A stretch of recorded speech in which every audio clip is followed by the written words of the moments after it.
No saben ustedes de ese loco que en una clara mañana encendió una linterna, corrió al mercado y comenzó a gritar: «Yo busco a Dios, busco a Dios». Había allí muchos juntos que no creían en Dios, entre los cuales surgió una gran risada. Se perdió Dios, se escabulló como un chiquilín, está escondido, nos tiene miedo, se fue a un barco, emigró. Así gritaban y se reían unos con otros. El loco saltó al medio y los traspasó con su mirada. «¿Dónde anda?», gritó. «Yo os lo voy a decir. Lo hemos matado, vosotros y yo. Todos somos sus asesinos. Pero, ¿cómo hemos hecho eso? ¿Cómo pudimos trasegar el mar? ¿Quién nos dio la esponja para enjugar todo el horizonte? ¿Cómo hicimos para desprender de su sol esta nuestra tierra? ¿Hacia dónde nos movemos? Nos arrojamos adelante y atrás y a los lados, hacia todas partes. ¿Se da todavía un arriba y un abajo? No erramos a través de una interminable nada. No nos devora el espacio vacío. No hace ahora más frío.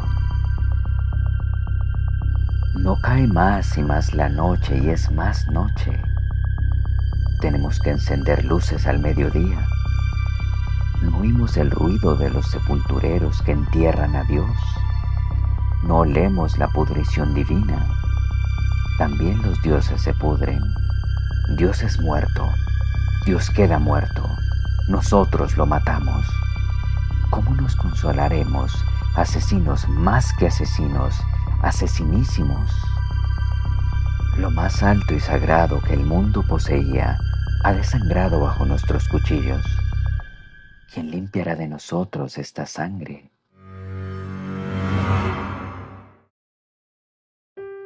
En este fragmento de la obra La Gaya Ciencia de Friedrich Nietzsche, el autor lanza su grito de batalla: «Dios ha muerto», grito de guerra que ha sido asimilado y ha caracterizado el ambiente intelectual del siglo XX y, por supuesto, también del siglo XXI.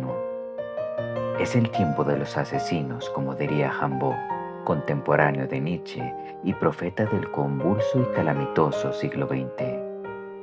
Si Nietzsche proclama la muerte de Dios, ¿con qué se podrá llenar su vacío?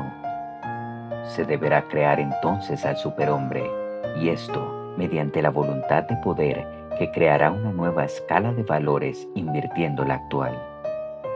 Las palabras que Nydia Lamarque le dedica a Rimbaud en el prólogo de Una temporada en el infierno, palabras que describen el propósito del poeta y de su obra, bien pueden describir también la respuesta de Nietzsche ante la proclama de la muerte de Dios: centrar en el hombre solo todos los valores, con prescindencia y escarnio de los mandamientos de Dios. Esta explosión de soberbia, como la denomina el padre Castellani, viene a ser el término en la mente de Nietzsche de dos principios que podemos encontrar en Descartes, que son el principio de inmanencia y la primacía de la voluntad sobre el intelecto. El ateísmo que Nietzsche ha proclamado con su «Dios ha muerto» ha sido posteriormente elaborado y sistematizado en el siglo XX. Así, Sartre, por ejemplo, como lo señala el padre Castellani, sostiene que el rechazo de Dios es el principio del filosofar. El mensaje de Kierkegaard es un mensaje para el siglo XX y es un mensaje contra el ateísmo. El ambiente del siglo XX y también del siglo XXI es el ateísmo. El padre Castellani dice textualmente al respecto que parecía que Dios hubiese dicho: «El mundo actual está en tinieblas, una especie de murciélago. Voy a fabricar un santo angustiado, espantado y oscuro, como el mismo mundo, como el siglo XX. Eso es, un santo negro, no un santo, sino un singular. El mundo actual está en tinieblas. Como anunciaba Gambo, nos han prometido enterrar en la sombra el árbol del bien y del mal. El hombre contemporáneo, sin Dios ni ley, ha divinizado la obra de sus manos, el Estado, la técnica, que bajo el ideal del progreso indefinido destruye la esperanza cristiana y promete un paraíso en la tierra por las solas fuerzas humanas. Así, el hombre camina alegre, optimista, en un aquelarre científico, usando una expresión de Nydia Lamarque, hacia un fin que no puede ser sino catastrófico.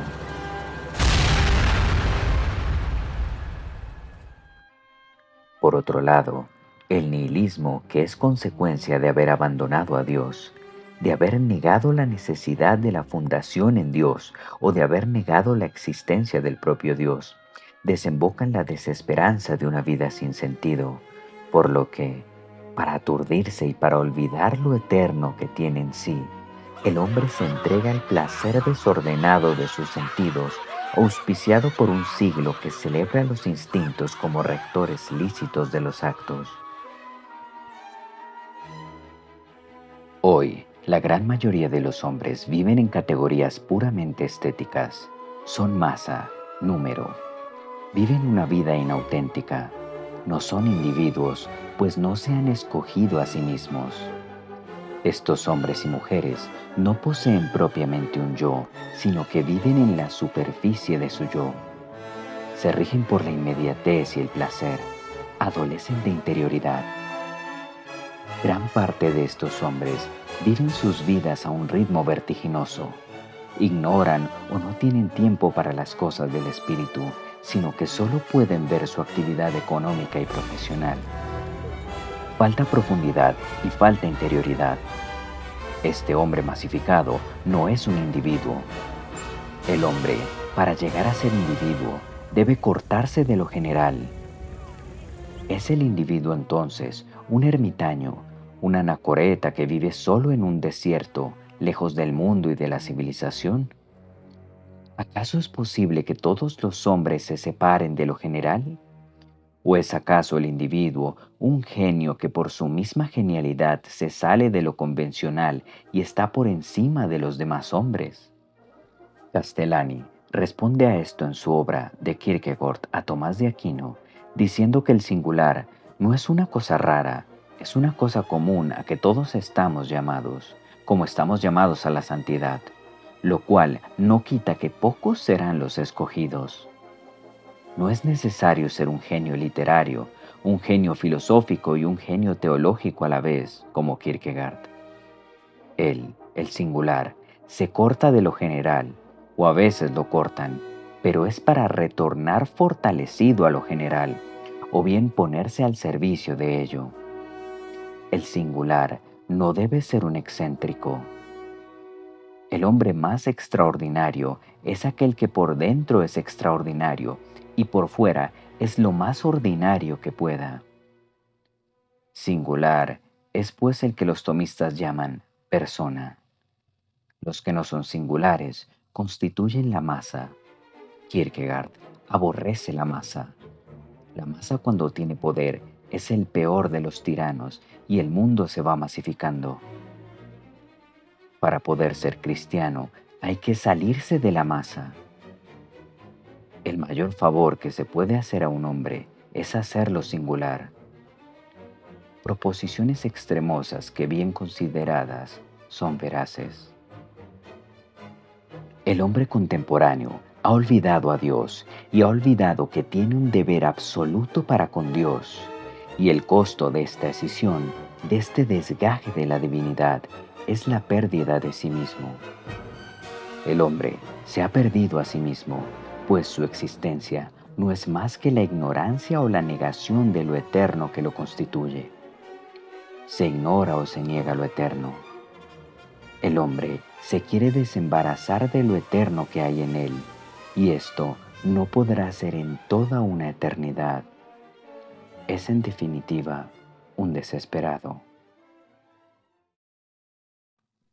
Para un siglo angustiado y oscuro como lo fue el siglo XX, y en mayor medida aún el actual siglo XXI, Dios ha enviado un santo, un singular, como dice Castellani, igualmente espantado y oscuro. Castellani ha dicho textualmente en su obra ya citada que Kierkegaard es en el fondo un gran signo, como la serpiente de bronce que alzó Moisés en el desierto, o hablando con reverencia, como el otro signo que colgó de un palo en el Gólgota. Un hombre solo no puede salvar a una sociedad de la ruina, pero un hombre solo puede ser vuelto por Dios una señal de que una sociedad va a la ruina. El danés Kierkegaard es el verdadero Hamlet, una señal viviente de que hay algo podrido en Dinamarca. Él ha calcado esforzadamente su alma individual, su existencia, sobre la doctrina de Cristo y las luces que Dios le daba. Y Dios le daba una luz negra, devoradora, para convertirlo en una señal en la noche.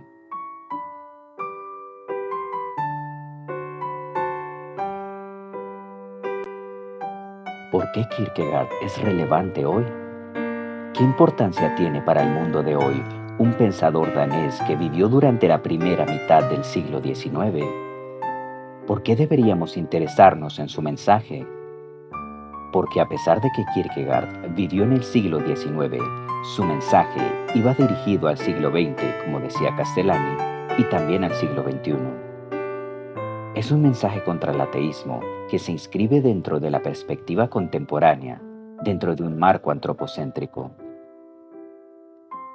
El hombre del siglo XXI es un hombre que vive entre las tinieblas y no tiene conciencia de lo eterno. Es un desesperado que en la mayoría de los casos no sabe que lo es.